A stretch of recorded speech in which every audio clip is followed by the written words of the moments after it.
between, the upper Midwest and the South. In other words, we've got foreign manufacturers, car manufacturers, who are pumping out cars at lower labor costs versus what's going on in your state. And what do you make of that argument? In other words, you've got Republicans in the Congress saying, no way to a bailout if the foreign manufacturers are showing us how to do it right. Yes, geographic splits are there within the Republican Party. There are ideological splits within both parties, as your own story pointed out, especially with the removal of John Dingell from my state, a historic defender of America's manufacturing base at the hands of his own party. You can see where the environmentalist, extremist wing of the Democratic Party is causing an enormous amount of trouble with this, where people are trying to reach a compromise to the administration, within the Senate and within the House. You are seeing resistance to help people in the auto industry, the people who work with the blue-collar jobs and the white-collar jobs, because the environmental extremists have always considered the auto industry the enemy. And this is now coming to a problem where you see bipartisan approaches in Congress, and yet the ideological schism on the left, as well as on the right geographically, is becoming very difficult.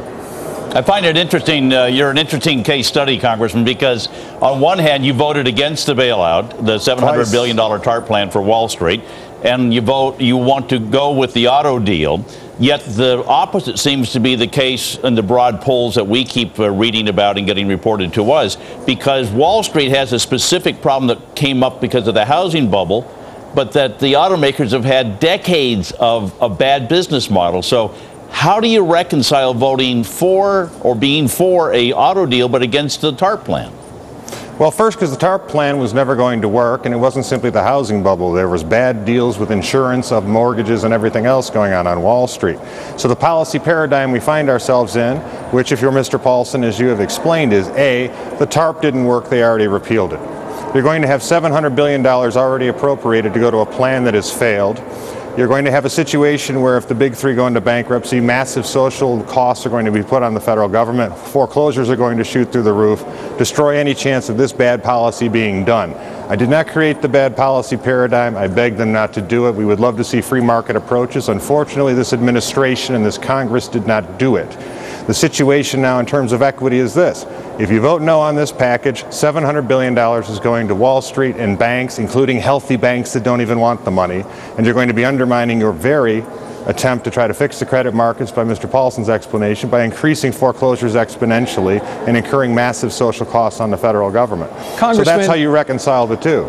Congressman, let me ask you this. There's been a lot of bad press about the auto CEOs taking private planes, and certainly when TARP came out, there was a lot of lambasting, rightfully so, I think, of Wall Street executive compensation. Doesn't that sword cut both ways? I mean, we were listening to Ron Gettelfinger, the president of the UAW, a little while ago, and he was making my blood boil because at no point did he point a finger at the jobs banks and the extremely lucrative pay contracts and benefit contracts that the Detroit automakers have that the automakers in your state don't have. Is there any leverage, and is anybody in Congress talking about bringing the UAW to heel on these issues? Well, I think you're quite right in the sense that it was a bad PR decision on the part of the big three auto executives, which is relatively par for the course if you think about it. In terms of Mr. Gettelfinger, what you also have to understand is that I come from Michigan. We have seen the auto industry restructuring very painfully for quite some time to become globally competitive. We've seen blue-collar layoffs, white-collar layoffs. We've seen retirees lose health care benefits, a plant in my district close. And the auto industries did not come to the government for any assistance. It was after the unfunded $100 billion of unfunded mandates in CAFE that were slapped on them when they could least afford it.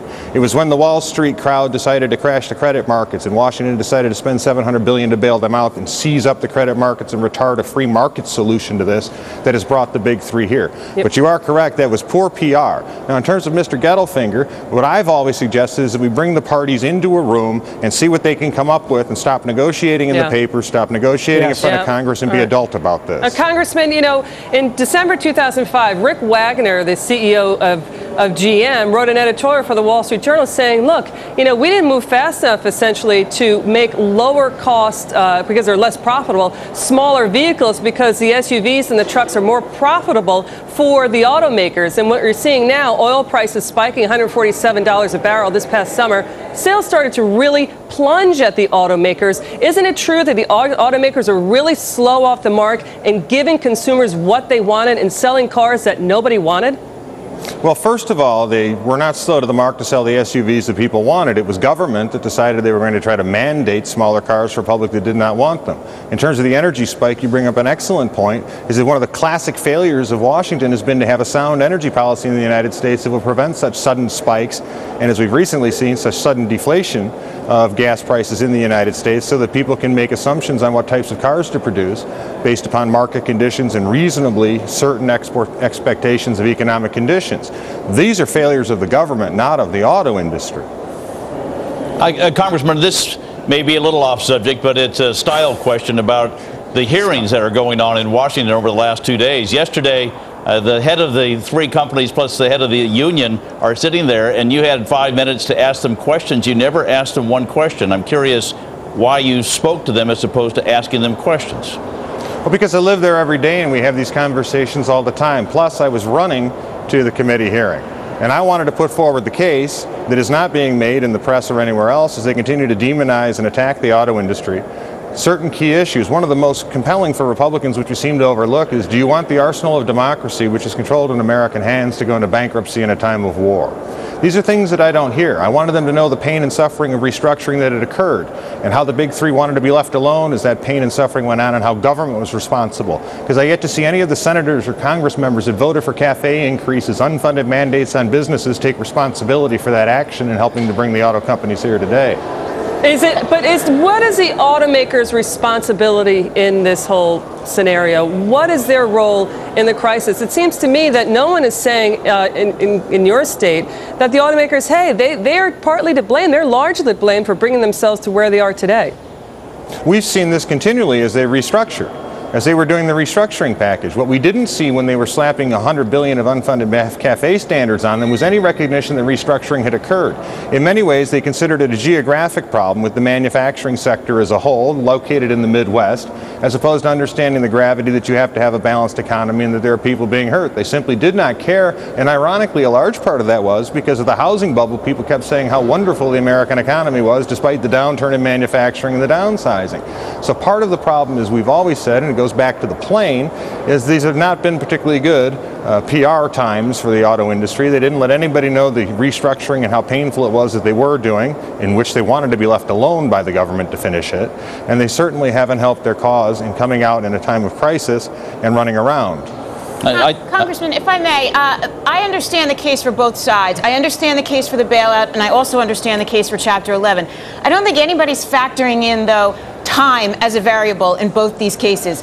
They don't have time, to bail them out or to file Chapter 11. This economy is going nowhere fast over the next year. So no matter what we do, no matter what money we infuse into these companies, we'll be back. We'll be talking to you again, I think, this time next year, having the same conversation.